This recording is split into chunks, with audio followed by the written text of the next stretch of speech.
नमस्कार, रूबरू में आप सभी का स्वागत है। मैं श्रेया कत्याल आज हूँ मारवा स्टूडियोज़ में, जहाँ पे हमारे साथ हैं सिस्टर मंजू ब्रह्म कुमारी से।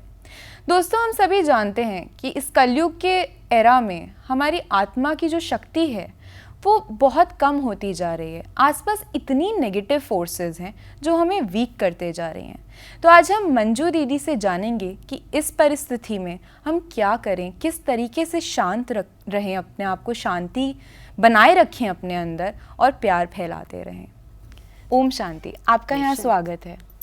दीदी, मैं आपसे जानना चाहूँगी कि आपका ये सफ़र ब्रह्म कुमारी के साथ कहाँ से शुरू हुआ और थोड़ा सा अपने बारे में बताइए। मेरा ये सफ़र ब्रह्मा कुमारीज में 1965 से स्टार्ट हुआ। मैं एक स्टूडेंट के रूप में स्टडी करती थी, लेकिन कुछ घटनाएं समाज के लोगों में मैंने ऐसे देखी जहाँ पर सास बहू के केस होते थे, बहुत दुखी और परेशान होती थी। उस टाइम पर मैं बच्चा होने के कारण अपनी मदर को कहा करती थी कि हम कुछ उनको मदद कर दें, लेकिन आज हिंदू समाज की कुछ इस तरह की परिपाटियाँ हैं जिसके कारण से वो लोग आपस में एक परिवार दूसरों को मदद करने के लिए तैयार नहीं होता है, तो वो हमसे मना करते थे। लेकिन मेरे दिमाग में था कि मैं सबको कैसे सेवा करूं, सबको शांति दें, सबको सुख पहुंचाएं। मैं वो सेवा वहाँ नहीं कर पाई। जैसे जैसे एजुकेशन हमारी बढ़ी, हमारा ब्रह्मा कुमारी से और संपर्क बढ़ा। यहाँ की स्टडी करने के बाद मेरे मस्तिष्क में एक बात समझ में आ गई कि यहाँ पर आने से हमारे संस्कार, स्वभाव, कर्म चेंज होते हैं और ये दुख और अशांति जो हमारे जीवन में परस्पर, चाहे वो परिवार है या समाज के व्यक्तियों से आती है, वो हमारे ही स्वभाव संस्कार के कारण आती है। यदि हम सबके स्वभाव और संस्कार दिव्य गुणों से संपन्न बन जाएं, परस्पर एक दूसरे के प्रति शुभ चिंतक हों, स्नेही हों, सहयोगी हो जाएं, तो जैसा हम कर्म करेंगे कर्म का फल हमें ही मिलना है, हमारा कार्मिक अकाउंट बनता है। तो अब मैंने सोचा कि यदि मुझे दुख दूर ही करना है तो मैं सबका परमानेंट दुख दूर करूं। तभी से मैंने इसको स्ट्रांगली अपनी लाइफ में अपनाया और सेवा के लिए मैं तैयार हो गई। तो किस तरीके से आपने इसको स्टार्ट किया, मतलब कहाँ से, कैसे, आप कहाँ, जब आपको ये भाव आया कि मुझे ब्रह्म कुमारी के साथ जुड़ना है, ब्रह्म कुमारी के साथ, तो किस तरीके से, कहाँ आप गए, क्या वो एक स्टार्टअप कैसे था, एक प्रोसीजर क्या था वो जुड़ने के लिए? मैं उन लोगों के लिए पूछना चाहूँगी जो जुड़ना चाहते हैं, तो क्या करें? हमारे ब्रह्मा कुमारी सेवा केंद्र हर शहरों में है। मैं वहाँ से ही, जब हम मेरठ ही रहते थे तो मेरठ में एक सेवा केंद्र था, वहाँ पर हम गए और हम डेली स्टडी करते थे। वहाँ पर हमको स्पिरिचुअल नॉलेज मिलती है। स्पिरिचुअल नॉलेज में हमें समझाया जाता है कि हम एक फिज़िकल बॉडी नहीं, एक सोल हैं और सुपर पावर, सुप्रीम सोल, उससे हमें कनेक्ट होना है। जितना जितना उससे हम कनेक्ट होते हैं, नेचुरल हमारे जीवन में पीस, लव और पावर्स, प्योरिटी, ये आना शुरू हो जाती है। जितनी प्योरिटी, जितनी पीस, जितना लव हमारे अंदर आता है, उतने हमारे संस्कार श्रेष्ठ बनते हैं, कर्म अच्छे हो जाते हैं। कर्म अच्छे होने के कारण से जीवन में शांति और सुख आता है। जो हम पहले भी बात कह रहे थे कि हम धन से यदि किसी की सेवा करें तो मैं परमानेंट किसी को सुखी नहीं बना सकती। आज मैं देती हूँ, कल हो सकता है उसका धन खत्म हो जाए और मैं परमानेंट हूँ भी नहीं दुनिया के अंदर। आज मैं संपन्न हूँ आर्थिक रूप से, कल हो सकता है कि मेरे पास खुद के पास ना हो। ऐसे ही मेडिसिन भी हम किसी को, रोगी को देते तो परमानेंट ट्रीटमेंट नहीं है। आज बीमारी उसकी ख़त्म हो जाएगी, कल दूसरी बीमारी शुरू हो जाएगी। हमें समाज में ऐसा समाज तैयार करना है जहाँ कहीं पर ना रोग हो, ना धन का अभाव हो, ना भोजन का अभाव हो, ना वस्त्र का अभाव हो, ना भवन का अभाव हो, सब संपन्न हो। तो वो हमारी तभी होगी जब हमारे अंदर दिव्य गुणों की संपन्नता होगी। दिव्य गुणों से संपन्न होने के बाद हमारे जीवन, दिव्य गुणों से संपन्न जीवन देवी जीवन बन जाता है, देवताओं वाला जीवन। और हम ये जानते हैं जब इस धरती पर देवता थे तो भारत संपूर्ण संपन्न भारत देश कहलाता था। इसको सोने की चिड़िया कहते थे और उसी संपन्न देश की आज तक सारे विश्व में ख्याति प्राप्त है। उसी आकर्षण से सारा विश्व भारत को आज भी देखता है। तो हम चाहते हैं कि हमारा भारत फिर से आध्यात्मिकता के कारण और सब दिव्य गुण और शक्तियों से भरपूर हो, विश्व के लिए एक मार्गदर्शक बन जाए। मैं खुद भी मतलब आपकी सिस्टर शिवानी की बहुत बड़ी फ़ैन हूँ और उनका एक आप लोगों का एक स्लोगन है that Om Shanti Om, I am a peaceful soul. वो काफ़ी हेल्प करता है, कोई भी मतलब गुस्से का क्षण हो या दुख हो रहा हो कभी, तो बहुत भावनाओं को चेंज करने में वो काफ़ी मदद करता है। तो बट आपने एक चीज़ नोटिस करी होगी, मैंने भी देखी है ये चीज़, कि आप किसी को कुछ भी समझा लो, जैसे जो ज्ञान मेरे अंदर है वो मैं चाहती हूँ कि दूसरे बंदे को मैं समझाऊँ, बट वो दूसरा बंदा नहीं समझ पाता। शायद उसका स्पिरिचुअल वो उतना लेवल है ही नहीं कि वो उसको ग्रहण कर पाए या समझ पाए। तो लोग इस चीज़ से परेशान हो जाते हैं कई बार कि उनको आपकी बातें ही नहीं समझ आ रही होती। सब लोग नहीं समझ पाते इतनी हायर लेवल की बातें। तो उन चीज़ों से आप कैसे डील करते हैं, क्योंकि हेल्प तो हमें हर बंदे की करनी है, तो फिर किस वे में हेल्प करें ऐसे लोगों को? आप बिल्कुल राइट कह रही हैं, लेकिन हमें मालूम है कि वो नहीं समझ पा रहा है, लेकिन हमारे वाइब्रेशंस होते हैं। हाँ जी। जो हमारी फीलिंग्स होती हैं इंटरनल, जब हम उस आत्मा के लिए वो सोच रखकर बात करते हैं, वो बात ना भी समझे, हमारी बात ना भी ले, लेकिन यदि मेरे मन में उसके प्रति बहुत रहम की भावना है, शुभ भावना है, तो सच में अच्छा करना चाहते हैं हम, वो भावनाएं उसके ऊपर मस्तिष्क पर असर करती हैं। अच्छा, सिर्फ भावनाओं के ही थ्रू हम लोग वाइब्रेशन से ही प्रभावित हैं। हाँ जी। जैसे ही आप किसी के पास जाते हैं और आपको कोई जरूरी नहीं है प्यार के लिए कोई बड़ा गिफ्ट दिया जाए, लेकिन कोई आपसे बहुत प्यार से मिलता है और अंदर से बहुत शुद्ध भावनाओं से आपको कुछ देना चाहता है, तो आप उसकी बात मान लेते हैं। वो दिल का प्यार होता है। सही बात है, कहते वो हैं दिल के प्यार से जब हम किसी को कुछ सुनाते हैं, तो वो बात उसकी बुद्धि तक पहुंचती जरूर है। ये हो सकता है कि आज ना पहुंचे, कल पहुंचेगी, कल नहीं, परसों, थोड़ा टाइम ले सकता है। हम उसके लिए जल्दी ना करें। थोड़ा हम भी बहुत जल्दी एग्रेसिव हो जाते हैं, एक्सपेक्ट करने लग जाते हैं। हम सोचते हैं मैंने आज अभी दी है कि तुरंत उसको प्रैक्टिकल इम्प्लीमेंट कर ले, लेकिन ऐसा हो नहीं सकता है। अच्छा दीदी, एक सवाल और है मन में कि कई बार हम किसी के लिए कितना भी अच्छा कर रहे हैं, बहुत हम प्यार से बात कर रहे हैं या भावनाएं भी हम अच्छी दे रहे हैं उस बंदे को, मगर फिर भी वो हमसे चिढ़ा रहता है, या उसके अंदर से हमें ऐसी भावनाएं, जैसे भावनाओं की बात, हर एक का एक ऑरा होता है, तो उसके अंदर से हमें वो आ रहा है कि ये चाहता है कि जाए ये बंदा यहाँ से, मेरे साथ ना रहे, मतलब वो वाइब्रेशंस वैसी दे रहा है हमें। क्यों? हम तो इतना अच्छा करना चाहते हैं और जब हमें मौका ही नहीं देगा वो पास रहने का, तो कहीं ना कहीं हमारी भावनाएं भी टाइम के साथ चेंज होंगी, ह्यूमन नेचर है, तो वो कैसे करें? आपने तो ठीक कहा, ह्यूमन नेचर है। लेकिन पहले मुझे अपनी नेचर को स्ट्रॉन्ग करना होगा। इतना स्ट्रॉन्ग?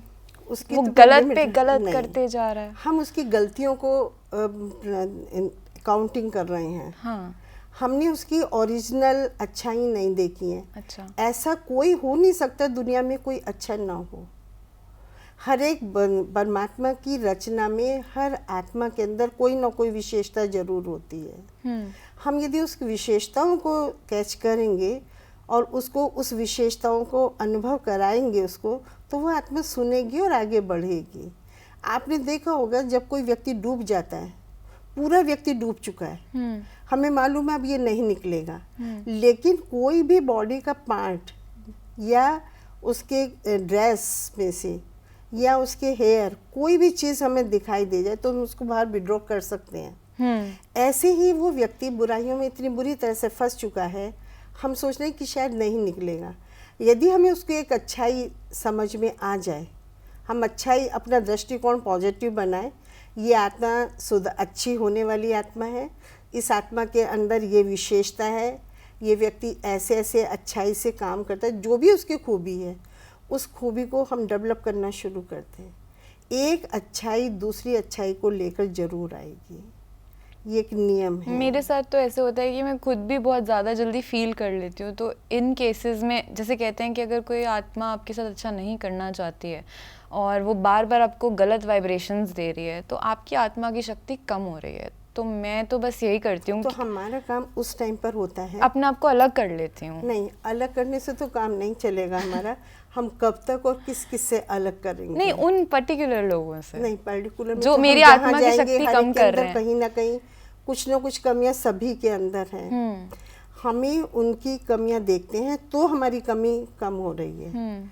हम अपने दृष्टिकोण इतना सकारात्मक बना लें, हम उनकी कमियों को देखना ही बंद कर दें, अच्छाई को देखना शुरू करें। बहुत स्ट्रांग बनना पड़ता है। और दूसरी बात, हम लोगों ने ऐसा भी संकल्प लिया है, परमात्मा सारे विश्व का सदा भला करता है। हाँ। वो हमेशा हर एक के लिए अच्छा ही देता है, तभी तो सब उसको याद करते हैं। हम अपने आप को कहलाते हैं हम भगवान के बच्चे हैं। कोई ऐसा है जो ये कहलाएगा मैं भगवान का बच्चा नहीं हूँ?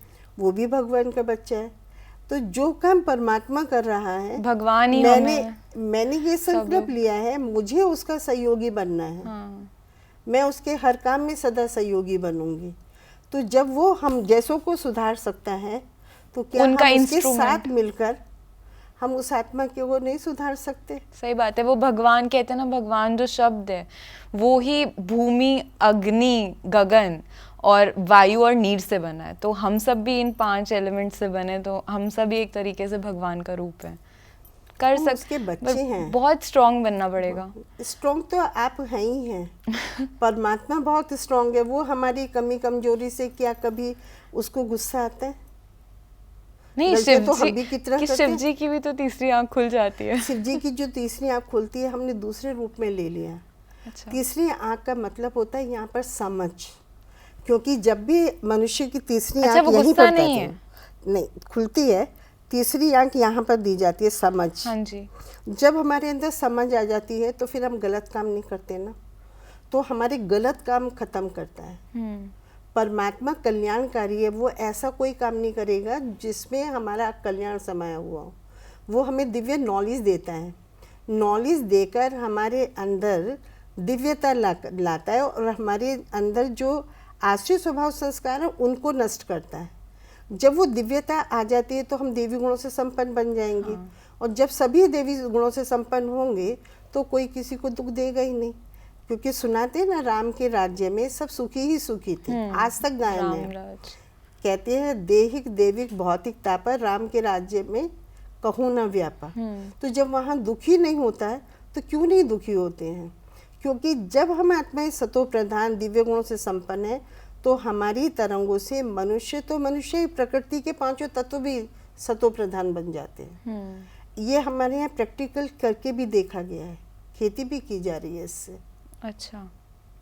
और किस वो तरीके बहुत से? क्या मतलब जैविक खाद्यों को इस्तेमाल किया जा रहा है। अच्छा। और वहाँ पर मेडिटेशन करते हैं, पॉजिटिव देते हैं। उसका रिजल्ट ये पाया गया, दूसरे जो भाई लोग करते हैं खेती, जो अपनी केमिकल्स से यूरिया खाद को प्रयोग करते हैं और मेडिटेशन नहीं करते हैं, हाँ, उसकी उपज भी कम होती है, क्वालिटी भी कम। अच्छा।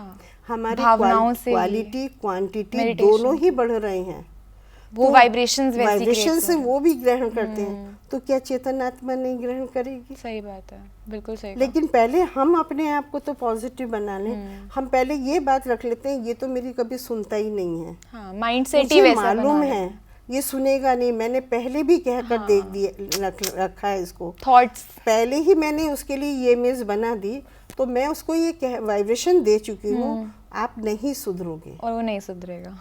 तो हमें अपने आप ही पहले उसको ये वाइब्रेशंस देने हैं, ये जरूर सुधरेगी। ये आत्मा बहुत समय लग सकता है, ये बहुत अच्छी है, ये तो बहुत अच्छा काम करेगी। जब हम अपना पॉजिटिव रूप रखेंगे तो जरूर वो परिवर्तन होगी। बिल्कुल सही कहा। मैं जानना चाहूँगी कि अभी आप कौन सी संस्थाएं चला रहे हैं और वहाँ पे किस तरीके से लोगों को मदद मिली है अब तक? आप दर्शकों को बताइए थोड़ा। हम लोगों ने अभी सभी जो भी प्रभाग हैं, जैसे एजुकेशन विंग, तो विद्यालयों में स्टूडेंट के लिए वहाँ पर कार्यक्रम होते रहते हैं। अच्छा। जिससे उनके जीवन में नैतिक शिक्षा आ जाए। हमारा मेडिकल विंग है, मेडिकल व्यू में भी ये विशेषता हमने पाई कि मेडिसिन के साथ साथ हमारा थॉट प्रोसेस भी पॉजिटिव होता है मेडिटेशन से। वो जितना पॉजिटिव होता है उतना हम डिसीज पर विजय प्राप्त करते चले जाते हैं, हमारा शरीर निरोगी बनता है। ऐसे ही हमारा ये वुमेन विंग है, जो आज नारी बहुत वीक हो गई है इंटरनल, वो इमोशनली, हाँ, वो अब बहुत पॉजिटिव होती जाती हैं। तो उनके पॉजिटिव होने से उनकी फैमिली और परिवार वो बहुत उस पे भी असर शक्तिशाली पड़ता है। सुंदर बनते चले जाते हैं। इसी प्रकार से हमारा पॉलिटिशियन विंग है, ओके। हमारा एडमिनिस्ट्रेशन विंग है। सारे ही उसमें हाँ, हैं, 18 सारे विंग हैं। डायमेंशन 18। वाह, क्या बात है। अच्छा, ऐसा भी कुछ है जहाँ बच्चों को आपने देखा होगा आजकल उनका पढ़ाई से हटकर फोकस हर जगह जा रहा है, ध्यान हर जगह जा रहा है, पढ़ाई पे फोकस ही नहीं है उनका। जो उनका मतलब ब्रह्मचर्य जीवन का लक्ष्य होना चाहिए वो उससे कहीं दूर भागते जा रहे हैं। और उसी की वजह से देखो, जब नींव ही हमारी कमज़ोर होगी तो देश कहाँ जाएगा? अल्टीमेटली तो उन्होंने ही करना है आगे जाके। तो स्टूडेंट लाइफ के लिए आप कोई कुछ है जिससे उनका फोकस बढ़े, नींव हमारे देश की स्ट्रांग हो, क्योंकि देश आगे जाके तो वही बच्चे चलाएंगे ना। आपने प्रश्न तो बहुत अच्छा किया है, लेकिन फर्स्ट तो पहले हमें उनके आगे एग्जाम्पल बनना पड़ेगा। हाँ, तो वो लोगों जब को पहले कहाँ हम अपने एग्जाम्पल अच्छा रखेंगे तो जरूर बच्चे तो अपने टीचर को, पेरेंट्स को फॉलो कॉपी करते करते हैं। हैं। जैसा घर में बिहेव होता है पेरेंट्स का, वो उसको रिवर्स होकर देते हैं। कॉलेज में जब स्टूडेंट होते हैं तो स्टूडेंट से और टीचर से भी सीखते हैं।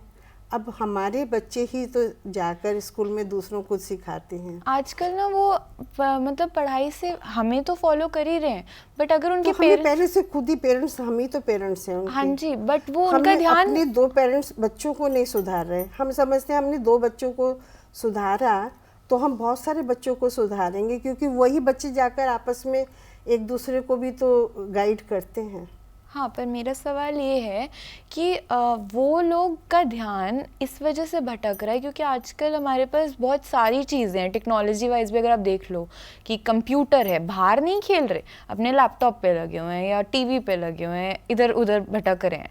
अब ज़रूरी नहीं है कि पेरेंट्स तो अपना काम कर रहे हैं, कमा रहे हैं, तो बच्चों की भी तो ड्यूटी है ना कि अपना काम करें, पढ़ाई करें। तो इस परिस्थिति में हम किस तरीके से उनसे डील करें? आपने कहा कि गुस्सा हमारी नेचर नहीं है, अब गुस्से से नहीं समझा सकते अपने बच्चों को हम। ठीक है, ज़्यादा प्यार करेंगे तो लगता है कि बिगड़ जाएंगे, ज़्यादा प्यार से भी बंदा हो जाता है, बिगड़ जाता है। तो कुछ मतलब आपके क्या विचार हैं इस पर कि किस तरीके से इन चीज़ों से डील करें? गुस्सा करने से तो काम कभी आप कैसे नहीं डील बनता। करोगे? हम बच्चों को बैठ कर के पहले अंदर में शुद्ध संकल्प अपने अंदर लाएंगे और फिर बच्चों को थोड़ा सा कुछ अच्छी बातें, स्पिरिचुअल बातें भी उनको देंगे। अच्छा। क्योंकि बचपन है वो उनका फाउंडेशन होता है। और स्पिरिचुअली इंसान स्ट्रांग बनता है। हम जानते हैं बिल्कुल एक कोरी स्लेट है वो। हम जो वाइब्रेशंस देंगे, जो अपने एग्जाम्पल लाइफ का रखेंगे और जो उनको हम सिखाएंगे वो सीखेंगे ज़रूर।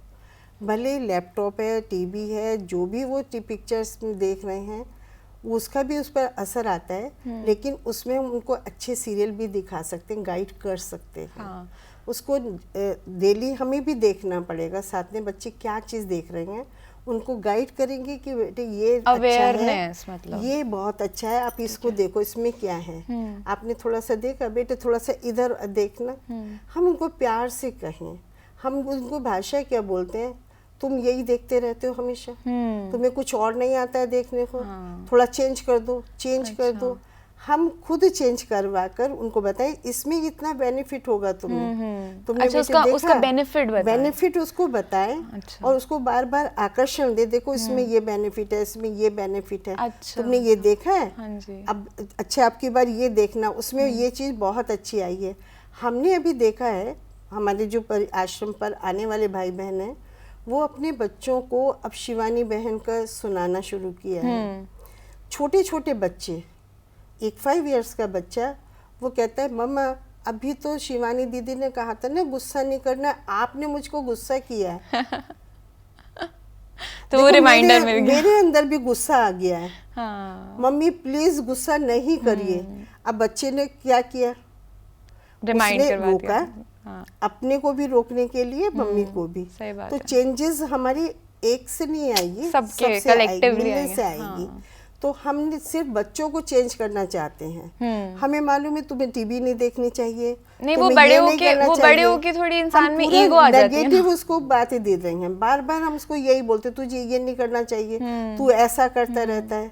हमें उसको ये भी तो भाषा बोल सकते हैं ना, बेटे आप ये देखिए इसमें क्या है, मुझे ये चीज़ बहुत अच्छी लग रही थी, मुझे उसने बताया था, वो ऐसा करने से उसको ये अच्छे मार्क्स आए हैं, आप ऐसा करेंगे तो आपका फिर देखिए फ्यूचर कितना ब्राइट हो जाएगा। तो हमको पॉजिटिव फीड करें ना, एग्जैक्टली। करना तो हमें पड़ेगा, उसको तो मालूम नहीं है मेरे लिए किस में बेनिफिट है, किस में लॉस है, मेरा लाइफ का फ्यूचर क्या होगा इससे। वो तो सबको जो देखता है वो वैसा फॉलो कर रहा है। मुझे लगता है अंडरस्टैंडिंग उसके पास अभी नहीं है, वो अंडरस्टैंडिंग हमें देनी पड़ेगी पॉजिटिव बनकर, स्टेप बाय स्टेप उसको हमें गाइड करना पड़ेगा। तो जैसा कि हम जानते हैं कि जो एक नींव होती है हमारी, अगर वो मजबूत होगी तो ही आगे जाके हम एक स्ट्रॉन्ग इंसान बन पाएंगे। तो बच्चे अगर उनकी नींव ही स्ट्रॉन्ग रखी जाएगी तभी वो एक स्पिरिचुअली स्ट्रॉन्ग इंसान बड़े होके बन पाएंगे। और जैसा देश हम चाहते हैं या जैसा संसार हम पीसफुल वर्ल्ड चाहते हैं जहाँ पे सारी बुराइयाँ ना हों और सब लोग खुश रहें, वो बनेगा। तो आपको लगता है कि स्कूल में भी ये स्पिरिचुअल नॉलेज की क्लासेस अलग से होनी चाहिए? हम ये समझते हैं कि ज़रूर होनी चाहिए। आज एक सब्जेक्ट होना चाहिए। बिल्कुल होना चाहिए। बच्चों को फिजिकल वर्ल्ड की तो टोटल नॉलेज हो गई है, स्पिरिचुअल वर्ल्ड की नॉलेज उनको 0% है, क्योंकि हमने खुद नहीं सोचा है। आज हम टोटल इस बॉडी की डेवलपमेंट के लिए सोच रहे हैं। इसके अंदर एक सोल है, जो सोल बोलती है, देखती है, खाती है, पीती है, और उस सोल को हमें एम्पावर करना है। हम बॉडी के लिए सारा काम करते हैं, अच्छी मेडिसिन लेंगे, अच्छी ड्रेस पहनेंगे, अच्छी एक्सरसाइज करेंगे, अच्छा घर चाहिए, अच्छी सुविधा चाहिए। उसके कारण बच्चे एकाग्र नहीं हो पाते हैं। उनको यदि ये स्पिरिचुअल नॉलेज मिल जाए कि जो हमारी सोल है उसको क्या चाहिए, अच्छे भोजन से, अच्छे वस्त्र से, अच्छी सुविधाओं से हम पीसफुल नहीं हो पाते हैं। ये तो बहुत से घरों में सारे वैभव मिलते हैं, सारी सुविधाएं हैं, लेकिन फिर भी उनके जीवन में शांति और सुख नहीं है। इसके लिए उनके लिए ज़रूरी है कि उनको ये स्पिरिचुअल नॉलेज मिले कि सोल को किस चीज़ की आवश्यकता है, वो क्या रिक्वायरमेंट रखती है। उसको चाहिए शांति। शांति हमारे अंदर है, आत्मा के अंदर है। शांति आत्मा का गुण है। आत्मा जितना एकाग्र हो जाएगी उतना उसको शांति मिलेगी। और एकाग्र होने के लिए कोई उसको ऐसा आदर्श चाहिए जिससे वो एनर्जी ले सके। तो वो आत्मा का जो सुपर सोत्र है, देने वाला पावर है, वो सुप्रीम पावर गॉड, उसकी भी उसके पास नॉलेज होनी चाहिए। जब भी कोई प्रॉब्लम हो या बुद्धि कनेक्ट नहीं हो पा रही है, जिस स्टेडी में हम जा रहे हैं, तो थोड़ा सा उससे कंसंट्रेट हो। अच्छा। जितना वो बच्चा कंसंट्रेट होना शुरू हो जाता है, हमारे ब्रेन उतना ही अच्छा, उतनी बुद्धि अच्छी जल्दी से एकाग्र होती है और किसी भी चीज़ को अच्छे से ग्रैस्प कर सकती है। मुझे बहुत अच्छा सा अपना अनुभव है, जब हम स्टडी कर रहे थे, कोई मैथ्स का कोई क्वेश्चन होता था, मैं नहीं सॉल्व कर पा रही हूँ।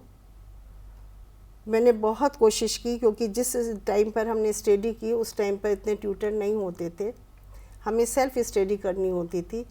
तो रात को मान लो उस क्वेश्चन को मैंने नहीं सॉल्व किया, मैं सुबह मॉर्निंग में उठी, मैंने 5 मिनट कंसंट्रेशन किया, फिर उसको सॉल्व करने की कोशिश की। जैसे ही मैं बैठी तो मुझे कंसंट्रेशन के कारण से बुद्धि इतने फ्रेश और इतनी एम्पावर हो जाती है, मुझे ऐसा लगता था कि जैसे मुझे कोई गाइड करता है, ऐसा नहीं आप ऐसा करिए। मैंने किया, वो क्वेश्चन तुरंत सॉल्व हो गया। नाइट में मैंने हाफ आवर वेस्ट किया, मॉर्निंग में 5 मिनट में काम किया। क्लैरिटी ऑफ माइंड की वजह से और कंसंट्रेशन से कोई भी चीज़ को हमारी अंडरस्टैंडिंग और उसकी मेमोरी, दोनों ही चीज़ें, तो वो फोकस की बात भी आ गई, पावरफुल हो जाती हाँ है। जी। जिस चीज़ को आप 1 घंटे में याद करते हैं, कंसंट्रेशन करने से इतनी एम्पावर हो जाती है हमारी बुद्धि जिसको उसको हम 10 मिनट्स में या 7 मिनट्स में अपनी मेमोरी में फीड कर सकते हैं। जब बच्चों को ये चीज़ कराई जाएगी और उसको बेनिफिट दिया होगा तो वो अपने आप इंटरेस्ट लेगा। हम उसको थोड़ा खेलने से रोके भी नहीं, पढ़ाएं, मेडिटेशन भी करें तो गेम्स की तरह से करें। हम उसको बैठाते हैं एक मशीनरी की तरह से, बैठ जाओ यहाँ पर तुम्हें करना है। हमारे यहाँ पर परमात्मा को हम पिता के रूप में देखते हैं और सचमुच है भी पिता वो हमारा सबका, वो हमारा फ्रेंड भी है। आप जैसे फ्रेंड से एंजॉय करते हैं, बातें करते हैं, आप उससे भी बातें कर सकते हैं। हमारा रिलेटिव भी है, जिस रिलेशन की ज़रूरत हो वो बातें करें। अब उससे बातें करने में हमें एक और बेनिफिट होता है, वो हमारी हमेशा मदद भी करता है और हमारी किसी भी वीकनेस को किसी को सुनाता नहीं है। आज बच्चे इसलिए भी डरते हैं किसी से कि मेरी ये वीकनेस है, मैंने इसको बता दिया तो ये किसी को बता ना दे। कई बार बच्चों के लाइफ के आगे ये भी बहुत बड़ी प्रॉब्लम आ जाती है, वो इंटरनल बताते नहीं, साइकोलॉजिकल प्रॉब्लम्स होती है बच्चों की, यहाँ तक अपने पेरेंट्स को भी नहीं बताते हैं। आपने जैसे कहा कि एक्सप्रेशन ब्लॉक कर लेते हैं हम लोग, नहीं किसी पे विश्वास कर पाते, तो वो क्या करें उसका? उसके लिए बच्चों के साथ हमें उनके साथ उनके ही जैसा बनकर के व्यवहार करें और उनको तब कंसंट्रेशन बताएं, खुद भी हम करें। हाँ जी। जब हम करते हैं तो बच्चों को सिखा सकते हैं, क्योंकि हमारे यहाँ भी जो बहनें आती हैं तो वो बताती हैं बच्चों को, बेटे थोड़ी देर शिव बाबा को याद कर लो। हाँ जी। अब उसको कोई पेन है, चलो शिव बाबा को याद करते हैं, आप बाबा को बोलो, वो आपकी तबीयत ठीक कर देंगे। हम उनके अंदर फेथ बिठवाते हैं गॉड के प्रति। वो बहुत ज़रूरी है हमारी लाइफ में। आज हमने परमात्मा के प्रति भी फेथ ख़त्म कर दिया है। जैसे जैसे उनका फेथ बढ़ता है तो वो अपनी बातें गॉड को तो कह सकते हैं। सही बात है। उसकी कोई कमी भी होती है तो हम बच्चों को ये भी कहते हैं, ठीक है आप हमें नहीं बताओ, हाँ जी, आप गॉड को तो बता सकते हो, जाओ पर गॉड के पास जाओ, उसको एक पेपर पर लिख कर दे दो, वहाँ जाकर के बोल करके आओ कि मेरे से आज ये भूल हुई है, सॉरी हम नहीं करेंगे। बच्चा करके आता है, फिर दूसरा उसका विश्वास है तो परमात्मा से उसको एनर्जी भी मिल जाती है, तो जिससे उसकी इंटरनल एनर्जी बढ़ती है और धीरे धीरे वो अपने आप में चेंजेस फील करता है। तो बच्चों का इससे डेवलपमेंट बढ़ेगा। हम उनके लिए कुछ कर नहीं पाते हैं, कमी हमारे पास होती है, सही बात है। करना हमको पड़ेगा पहले। वही ना, आजकल लोग इतने प्रैक्टिकल हो गए हैं कि उनको जो दिखता है सिर्फ उसी में विश्वास करते हैं, बस सब चीज़ें दिख नहीं सकती। लेकिन गॉड दिखाई नहीं देता है, पावरफुल है, उसकी पावर हमारी सोल को चाहिए। हाँ। सोल भी आपको दिखाई नहीं देती है, पावर्स चाहिए सोल को। सोल कैसे शक्ति लेगी? सुपर पावर से कनेक्ट हुए बिना तो उसको शक्ति मिलेगी नहीं। एकाग्रता की शक्ति भी तभी आएगी जब हम उससे कनेक्ट होंगे, लव भी तभी आएगा, पीस भी तभी आएगी हमारे अंदर, प्योरिटी भी तभी आएगी हमारे अंदर, मधुरता भी तभी आएगी, क्योंकि परमात्मा प्यार का सागर, जहाँ प्यार होता है तो मधुरता अपने आप होती है। बात है। शांति है तो शांति में हमारे अंदर धैर्यता, पेशेंस हमारा बढ़ जाता है, हमारी टॉलरेंस पावर बढ़ जाती है। तो धीरे धीरे हम अपनी पावर्स और डिवाइन वर्चूज़ को बढ़ाते जाते हैं, साथ में हमारे बच्चों की भी बढ़ती है। दीदी, मैं चाहूँगी कि आप हमारे दर्शकों को एक अच्छी ज़िंदगी जीने के कुछ थोड़े से टिप्स दें और किस तरीके से उनको अपने स्वभाव को रखना चाहिए कि वो खुद भी और इस दुनिया को भी अच्छा बना पाएँ। मैं दर्शक को तो नहीं कहूँगी, मैं अपने भाई और बहनें कहूँगी, और मैं चाहती हूँ वो लोग भी अपने जीवन को अच्छा बनाएं। इसके लिए वो थोड़ा सा कंसंट्रेशन करना शुरू करें। जितना वो कंसंट्रेट होते जाएंगे उतना डिवाइन वर्चूज़, डिवाइन पावर्स उनके अंदर आएंगी और उसी से ही उनके जीवन में चेंजेस आएगी, जिससे उनकी प्रैक्टिकल प्रेजेंट लाइफ और फ्यूचर लाइफ दोनों ही सुखी और शांति में बनेंगी। मुझे आपसे मिलकर बहुत अच्छा लगा और मैंने आज इतनी सारी बातें आपसे सीखी, इतना ज्ञान लिया, और एक जो आपका एक ऑरा है वो मैं फील कर सकती हूँ, उससे मेरे को इतनी पीस मिली है आपके साथ यहाँ बैठकर। ओम शांति।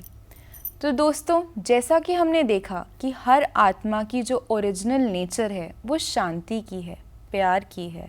और अगर हम मेडिटेशन करें तो हमारा फोकस बढ़ेगा, और फोकस बढ़ेगा तो हम शांत रहेंगे, खुश रहेंगे।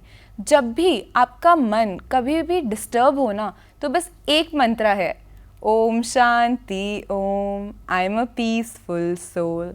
बस ये याद रखिए और खुश रहिए। आप खुश रहेंगे तो वर्ल्ड भी हैप्पी रहेगा। मैं श्रेया कत्याल लेती हूँ आपसे इजाज़त रूबरू में, मगर फिर बहुत जल्द मिलूँगी एक नई शख्सियत के साथ। तब तक के लिए देखते रहिए MS TV, हर पल आपके साथ।